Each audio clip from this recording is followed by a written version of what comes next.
प्राणों का महत्व। मेरे आदरणीय श्रोतागण, कुछ बातें व्यक्ति जितनी जल्दी समझ ले और उसे अपनी जिंदगी में उतार ले, उसी में उसका हित है, कल्याण है। हम सब प्राणी हैं क्योंकि हमारा जीवन मुख्य रूप से प्राणों पर ही निर्भर है। संसार के सभी प्राणी प्राण ही से चल रहे हैं। हम जल और अन्न के बिना काफ़ी समय तक रह सकते हैं, परंतु प्राणों के बिना जीवन कितने समय रह पाएगा, इसका सहज अनुमान हम लगा सकते हैं। प्राणों का दाता परमात्मा है, अतः प्राणों का प्राण हमारे लिए परमात्मा ही होना चाहिए।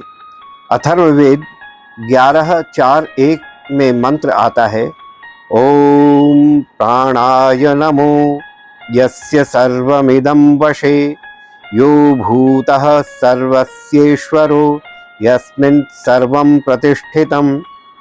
भावार्थ यह है कि उस प्राणप्रिय देवाधिदेव परमपिता परमेश्वर को हमारा सादर नमन है। यह सब जगत जिसके वश में है, जो सबका स्वामी है, जिस परमात्मा में ही यह सब प्रतिष्ठित है।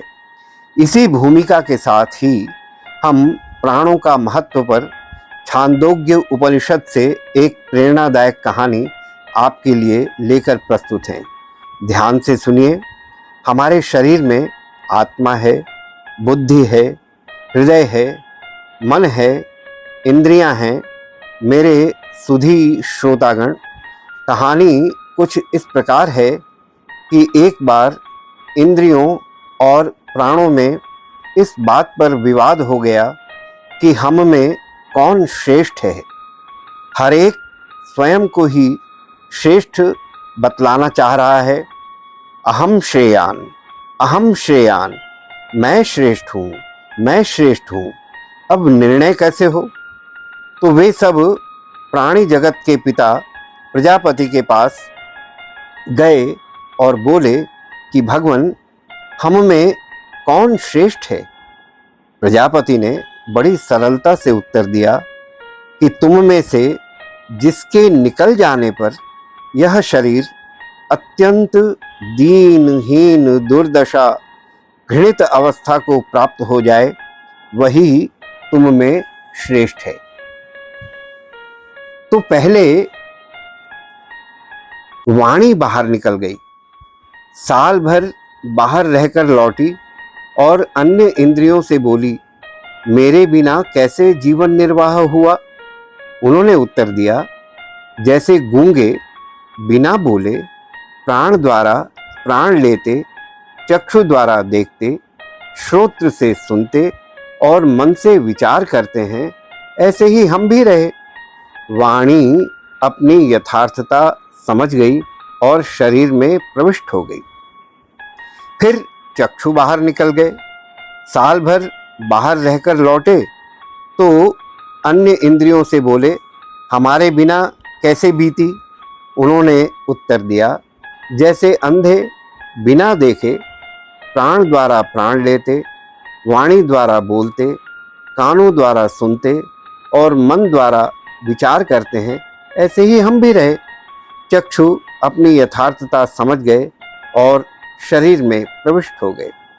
फिर श्रोत्र अर्थात कान बाहर निकल गए, साल भर बाहर रहकर लौटे तो अन्य इंद्रियों से बोले, हमारे बिना कैसे जीवित रहे? उन्होंने उत्तर दिया, जैसे बहरे बिना सुने प्राण द्वारा प्राण लेते, वाणी से बोलते, आँख से देखते और मन से विचार करते हैं, ऐसे ही हम भी रहे। श्रोत्र अपनी यथार्थता समझ गए और शरीर में प्रविष्ट हो गए।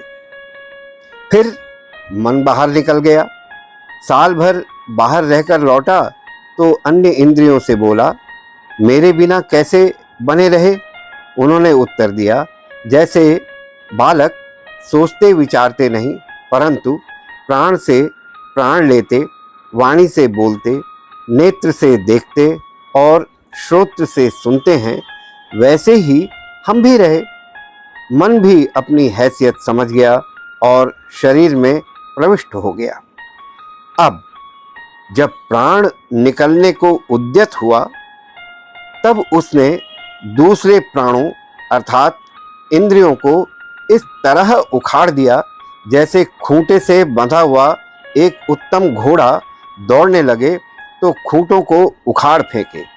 यह देखकर इंद्रियां प्राण के निकट आकर बोली, भगवान तुम फूलो फलो, तुम ही हम सब में श्रेष्ठ हो, तुम यहाँ से मत जाओ।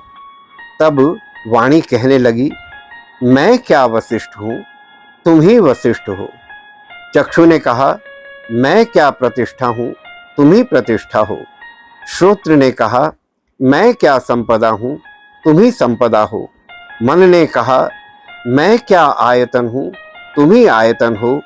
इसीलिए इंद्रियों को वाणी नाम से नहीं पुकारते, चक्षु नाम से, श्रोत्र नाम से, मन नाम से भी नहीं पुकारते।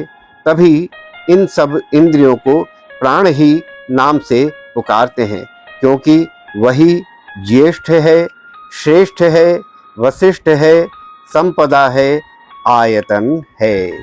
तो इस प्रकार हमें प्राणों के महत्व को समझकर अपने जीवन में प्राण की प्रतिष्ठा करनी चाहिए, प्राणायाम करना चाहिए और अपने जीवन को दीर्घायु बनाने का प्रयास करना चाहिए। इत्योम शम।